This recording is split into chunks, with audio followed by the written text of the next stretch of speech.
Olá, vamos fazer então a nossa revisão da nossa aula hoje. Nossa revisão hoje, alunos, é sobre Revolução Francesa. A gente veio estudando a Revolução Francesa e sabemos que temos 10 anos de Revolução Francesa, de 1789 a 1799, certo? Palavras básicas da Revolução Francesa: igualdade, fraternidade e liberdade. São os lemas da Revolução Francesa, que os franceses escolheram para representar esse período da história francesa. Essa Revolução Francesa é tão importante que é determinada uma passagem de idade com esse evento. Então, a passagem de idade moderna para a idade contemporânea, que é a idade que nós estamos vendo historicamente hoje, é dada pela Revolução Francesa para mostrar para vocês a importância desse evento, o quão foi importante dentro da história esse evento, né, da Revolução Francesa, esses 10 anos de acontecimento dentro da França. E a própria palavra diz revolução, mudança geral dentro de uma sociedade, dentro da sociedade francesa. Mas mudança do quê? Então precisamos revisar os antecedentes. Quais são os antecedentes da Revolução Francesa? O que havia na França antes de 1789, certo? A França ela vai se unificar por volta de mais ou menos do século XV e vai adotar, como todas as outras, os outros países da Europa, o absolutismo, a monarquia absolutista. Então, o que você tem antes de 1789 na França, no século XVIII, é o quê? É uma monarquia absolutista e uma grande injustiça social. O que é essa grande injustiça social? Você tem uma sociedade dividida em uma sociedade estamental, em estamentos. Primeiro estado, plebe; segundo estado, nobreza; terceiro estado, camponeses, burguesia e sans-culottes. Primeiro e segundo estado era o quê? 3%, 4% da população francesa e o resto era tudo terceiro estado.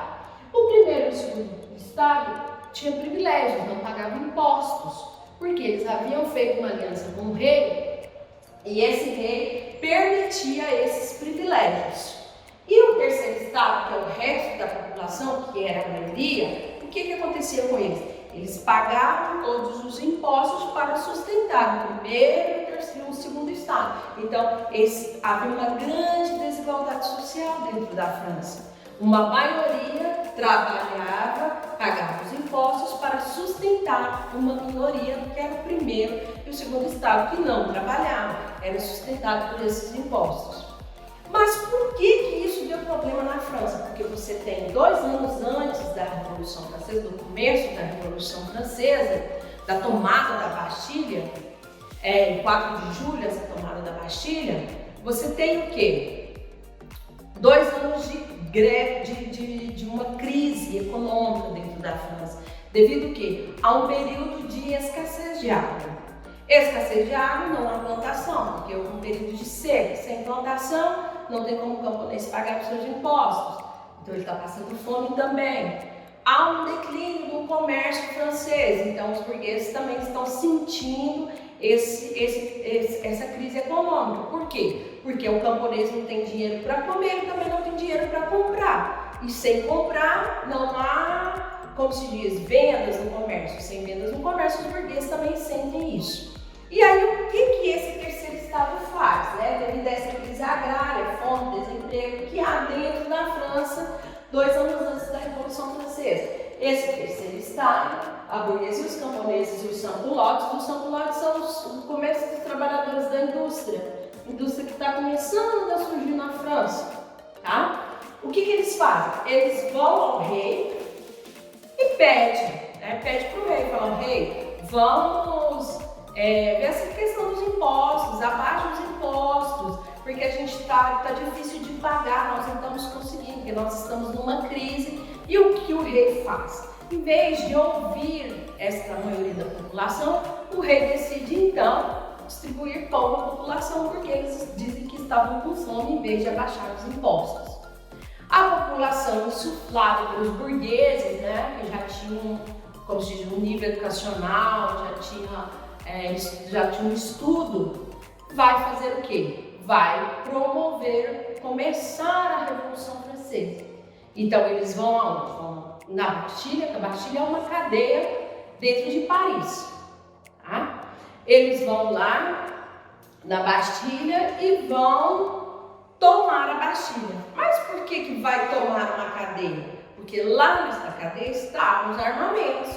Se você quer começar uma revolução, a primeira coisa que você precisa é ter armas para isso.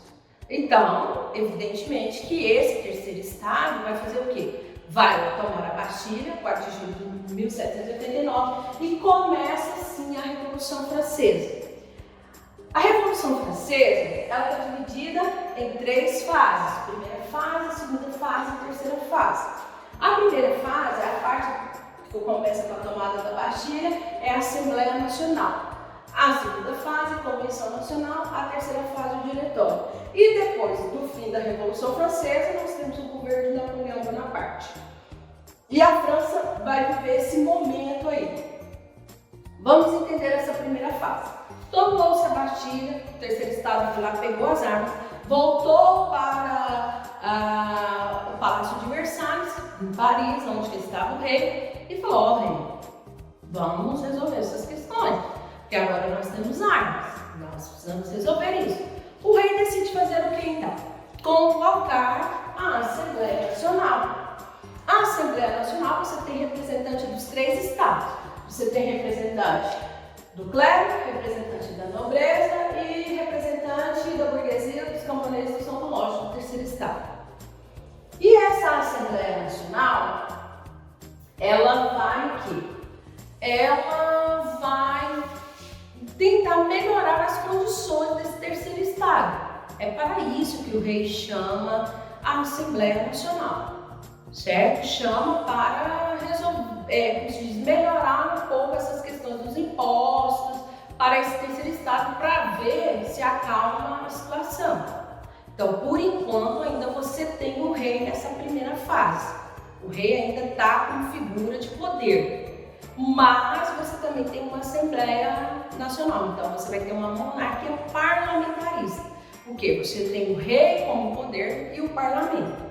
Nesse caminho, há uma aprovação de uma Constituição, a Constituição de 1791. Essa Constituição, o que ela vai versar? O que vai estar escrito lá? A abolição da servidão.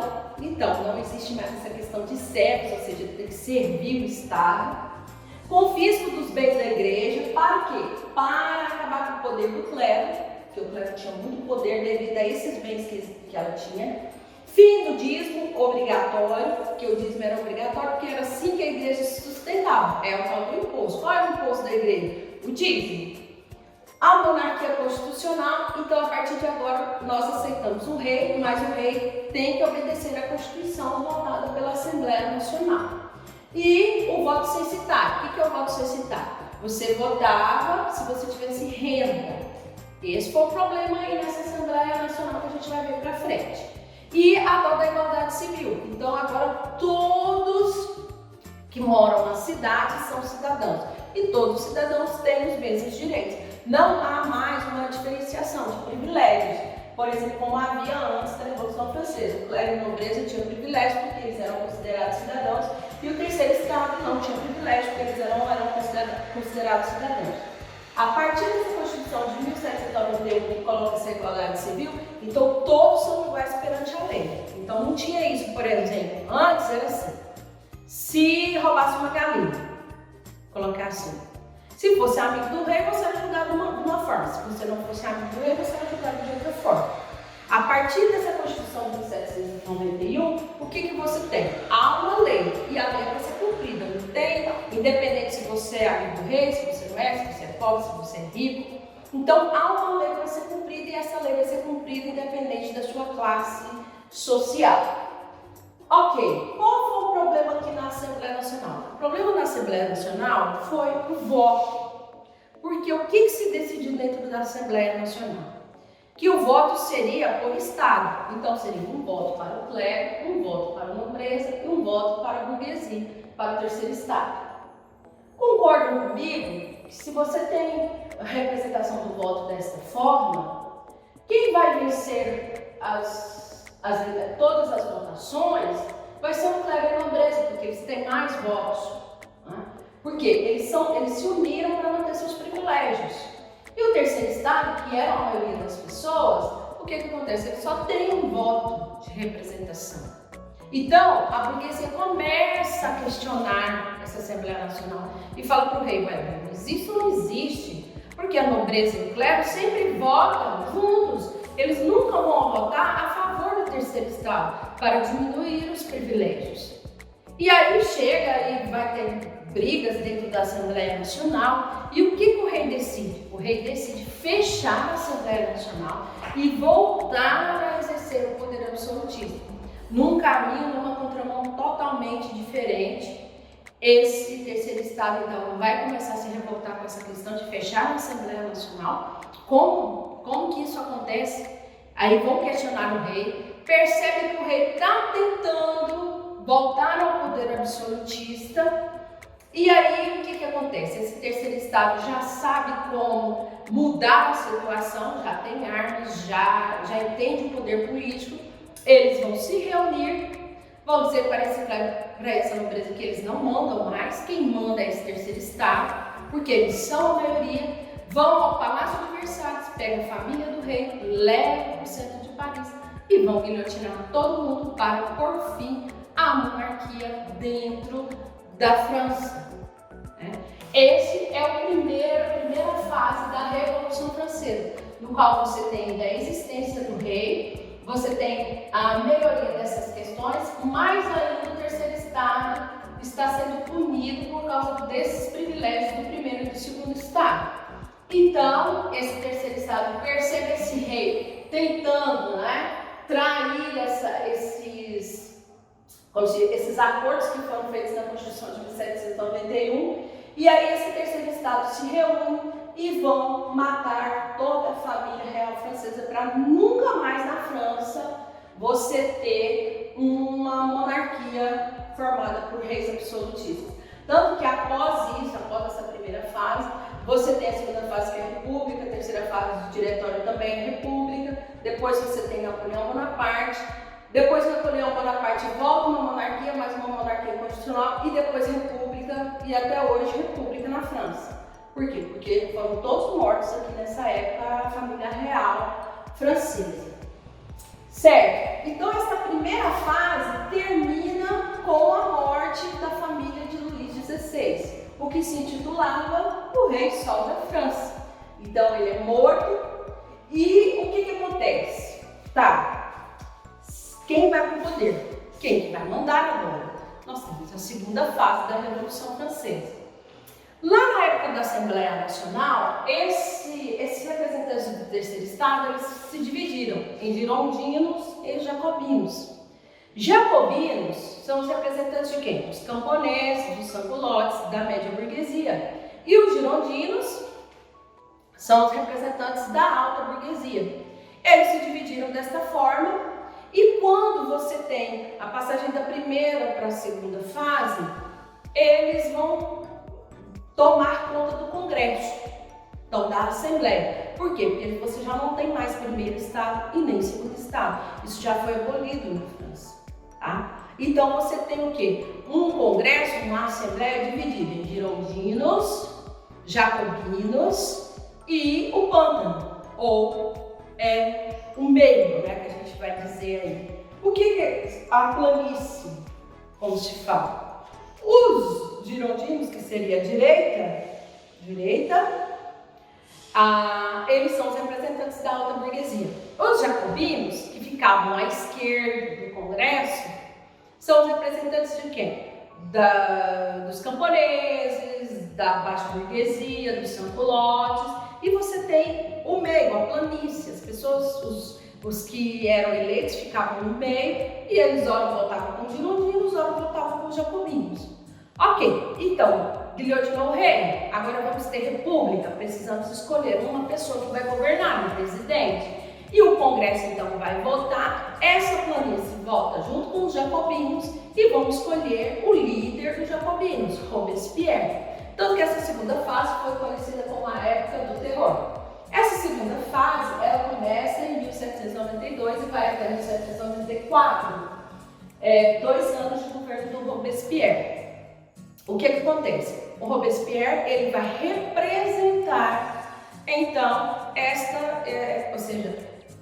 camada mais popular do terceiro estado, os camponeses, os sans-culottes, a baixa burguesia, a média burguesia. Então ele vai criar uma nova Constituição na França, a Constituição de 1793. Nessa Constituição de 1793, o que está escrito nessa Constituição que vai valer para a França a partir deste momento aí da segunda fase?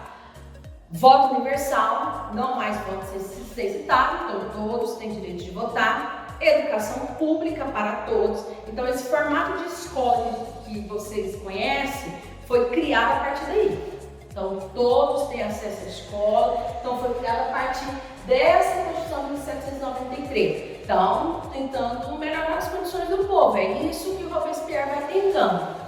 Vai permanecer a Declaração dos Direitos Civis, né, dos cidadãos e toda essa questão. Só que qual é o problema de Robespierre? Robespierre ele começa a achar que todas as pessoas são inimigas. E aí ele começa, qualquer pessoa que vai contra a esse processo que ele acredita, ele vai fazer um processo de radicalização no poder. Então, em vez de ele respeitar a república, ele vai querer formar o quê? Um império, ele vai querer ser um ditador. O Robespierre começa a guilhotinar muitas pessoas na França. Então ele começa a guilhotinar, só para vocês terem uma ideia, 2.000 pessoas por dia em Paris. Então é muita gente. E a alta burguesia percebe esse movimento e a instabilidade econômica que isso causa. Por quê? Porque cada hora o Robespierre falava uma coisa. E aí quem ia contra ele ou tentava trazer ele para uma serenidade, ele mandava para a guilhotina, corta a cabeça. Até que ele manda matar o seu parceiro de governo, de liderança dentro do Partido dos Jacobinos, que é Danton. Ele manda matar o Danton. E aí a alta burguesia percebe claramente que precisa tirar o Robespierre do poder. Ou seja, que o representante dos jacobinos no poder não deu certo, porque a França continua numa crise econômica e política, não resolveu o problema. E aí o Robespierre, a única forma de tirar o Robespierre do poder é matando. Mata o Robespierre, acaba a segunda fase da Revolução Francesa, que é a época do terror. Época do terror por quê? Porque Robespierre começa a matar muita gente dentro da França e sem objetivo. E não vai realmente manter as estruturas para que ele foi colocado lá, para representar as camadas mais populares da Revolução Francesa. E há um golpe, novamente, um golpe do novo termidor. Ou seja, a alta burguesia vai se unir, porque eles têm mais dinheiro, vão pegar as armas e vão tirar o Robespierre do poder e vão matar ele. Certo? Terceira fase da Revolução Francesa. Terceira fase da Revolução Francesa, 1794 a 1799. Quem está mandando no governo? Girondinos, a alta burguesia, são representantes. Aí eles vão pensar na Constituição de 1793. Não representa os girondinos. Aí eles vão criar uma nova Constituição. Constituição de 1795. Essa Constituição de 1795, o que acontece? O que é diferente da Constituição de 1793? Poucas coisas, poucas diferenças. A diferença é um favorecimento mais da alta burguesia em relação à estabilidade econômica, ao comércio, à proibição de greves. Então, ou seja, proíbe esses movimentos que toda hora na França uma greve, qualquer coisa, vamos uma greve. Os funcionários se reuniam e não pararam. Então essa Constituição de 1795, ela vai proibir isso, greves, sindicatos, essa estrutura. Então, para não representar realmente as camadas mais populares, estão representando o quê? O interesse dessa alta burguesia, porque para a alta burguesia a economia tem que girar. Se a economia não gira, então eles não ganham. E como o governo jacobino, ou seja, desde antes da Revolução Francesa, nós estamos vendo uma crise econômica gigantesca dentro da França, então a economia não está girando. Então, para eles, vão proibir os trabalhadores para trabalhar, vão proibir greves, sindicatos vão pôr todo mundo a trabalhar para girar a economia. Entende-se aí que o povo já entendia que ele era a maioria. Então você tem um governo diretório com uma insatisfação popular gigantesca. Há uma crise interna, toda hora um grupo se reunia e promovia uma independência, uma revolta, e eles foram segurando isso até 1799. Né? Essa insatisfação popular, os girondinos tentando governar, melhorar essa crise econômica dentro da França, mas não conseguiram. Entenderam que precisava dar um governo para uma pessoa forte. E por isso que a gente determina aqui o fim da Revolução Francesa de 1799. Por quê? Quais são os princípios da Revolução Francesa? Igualdade, fraternidade e liberdade. Aqui acaba isso com Napoleão Bonaparte, porque Napoleão Bonaparte vai governar de forma ditatorial. Qual a diferença do rei? Que Napoleão Bonaparte não era de família real. Essa é a diferença. Tá? Mas com os mesmos viés de absolutismo que o rei tinha. Então, ele manda e obedece quem tem juízo. Quem não tem, morre. Ponto final. É assim que acontece no governo de Napoleão Bonaparte.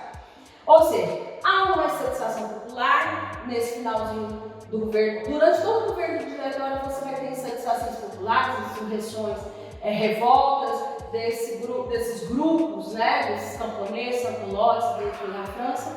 Então, a saída dos girondinos é dar o governo para Napoleão Bonaparte. Napoleão Bonaparte faz um golpe, novamente, um golpe de 18 de maio, e toma o poder dentro da França. Fim de Revolução Francesa. Agora vamos viver o governo de Napoleão Bonaparte. Quem é Napoleão Bonaparte? Por que ele surge nessa história? Né? Napoleão Bonaparte ele vai surgir do exército.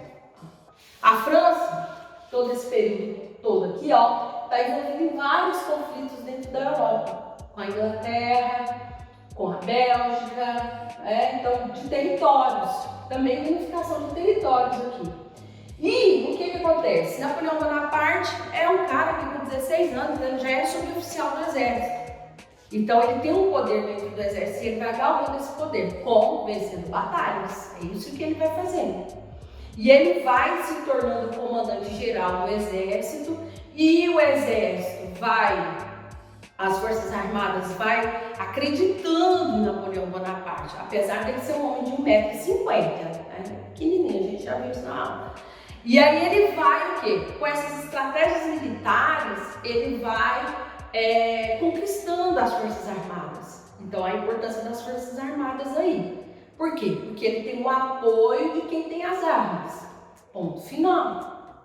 E aí a alta burguesia percebe esse crescimento de Napoleão Bonaparte e conversa com Napoleão Bonaparte, fala: você consegue levar a França, tirar a França dessa patinação que faz 10 anos que nós estamos tentando sair dessa crise econômica e política, a gente não está conseguindo. Napoleão Bonaparte, com o apoio das armas, diz: consigo tranquilamente.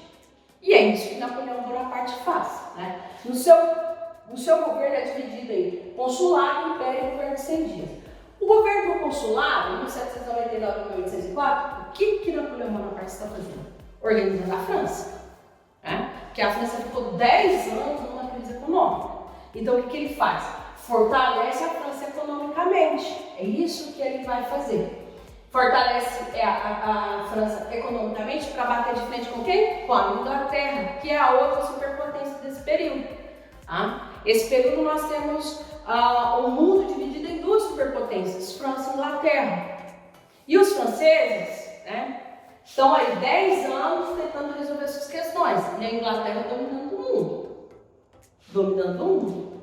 Aí quando Napoleão Bonaparte percebe, né, ele também quer dominar o mundo, porque ele veio do exército. A ideia é sempre o quê? Vamos começar o império. Por isso que a gente chama de ditador. Por isso. Porque a ideia é se tornar o imperador. Resgata o conceito lá do Império Romano, lá da Idade Antiga. E aí o que acontece? Nesse consulado, ele vai fazer coisas dentro da França para resolver essas questões econômicas. Então, proíbe as greves, proíbe os sindicatos, proíbe, mas mantém algumas por exemplo, a educação pública, ele mantém, voto universal, ele ainda mantém, porque lá no Império ele fecha o Congresso, né? Aí ele vai governar mesmo como ditador. Ele ainda mantém o Congresso, vai favorecer a alta burguesia, porque a alta burguesia foi quem colocou ele no governo, favorece essa alta burguesia e resolve essa questão econômica dentro da França. Resolveu essa questão econômica dentro da França, agora ele vai bater de frente com a Inglaterra. E aí, batendo de frente com a Inglaterra, esse período aqui do Império. Então ele vai querer criar o seu império, ele se torna ditador, fecha o Congresso. E a única forma que ele entende de bater com a Inglaterra, porque ele sabe que a Inglaterra é difícil de dominar, é o bloqueio continental. Então o bloqueio continental é quando Napoleão Bonaparte, o que ele faz? Ele ameaça os países que fazem comércio com a Inglaterra, porque a Inglaterra fez a Revolução Industrial, para vender seus produtos para todo mundo, né, para todos os países da Europa. E aí o que o Napoleão Bonaparte faz? Faz uma ameaça. Se você não deixar de comercializar com a Inglaterra, nós vamos invadir o seu território, né? Isso acontece, por exemplo, com o nosso país nosso país metrópole, que é Portugal. Portugal, né, sofreu literalmente uma invasão dos franceses e a família real portuguesa decidiu vir para o Brasil, isso em 1808, tá? O que acontece? Ele vai criar esse bloqueio continental e a saída é ameaça mesmo. Ou você deixa de comercializar com a Inglaterra, ou nós vamos entrar em guerra. Ok. E ele não é só ameaça, ele cumpre as ameaças. É isso que Napoleão Bonaparte faz nessa época do Império. Ele vai tomando territórios e vai entrando em guerra com vários países. Só que, gente, guerra gasta dinheiro. E dinheiro, né, que o Estado francês ainda não tem em grandes quantidades. Porque nós estamos falando aí de uma França que veio de uma crise econômica. E isso determina o fim do seu poder aqui no Império em 1814, quando ele é retirado pela burguesia. Por quê? Porque ele começa a guerrear, a fazer guerras desnecessárias. E aí ele vai entrar numa guerra com a Rússia, e lá ele perde a guerra por causa do frio, né? A Batalha de Waterloo. Ele perde essa guerra, volta derrotado para a França, e aí a alta burguesia já percebe, vem com medo já de Robespierre, já na segunda fase, né, na época do terror, percebe que Napoleão Bonaparte está exagerando nessas questões de guerra, retira ele do poder, vai dar o poder para uma monarquia constitucional. Interessante que tudo isso é para dar o poder ao povo, depois voltar a dar o poder para o rei, para o ditador. Aí Napoleão Bonaparte, ele é exilado numa ilha, certo? Fora da França, uma ilha lá na Bélgica. Mas ele sempre tem a noção do poder, ele vai organizar um exército, voltar para a França novamente em 1815, governar a França por 100 dias, e aí depois desses 100 dias ele perde todo o poder, porque o terceiro estado, a alta burguesia, o girondino, os jacobinos, todo mundo se organiza para tirar o Napoleão Bonaparte e ele é morto. E temos o fim do governo de Napoleão Bonaparte. E o que você tem na França? Aí eles decidem, percebem que a monarquia não vai dar mais certo, vão instituir a república com voto, né? Aí agora vai existir o voto universal, todos votam um representante de 4 em 4 anos, isso foi estabelecido por uma constituição. E aí você tem um reagendamento das fronteiras dentro da Europa, porque Napoleão Bonaparte fez uma bagunça nas fronteiras. A Inglaterra vai criar um tal de Congresso de Viena para definir as fronteiras novamente, e a França perde um território, né, a Alsácia-Lorena, que é a fronteira da Alemanha, para a Alemanha, como punição desse enfrentamento da Inglaterra, certo? E isso vai dar problema depois lá na Primeira Guerra Mundial, que é assunto para outra aula. Não esqueçam de fazer as tarefas, né? As tarefas estão na secretaria, certo? E até mais!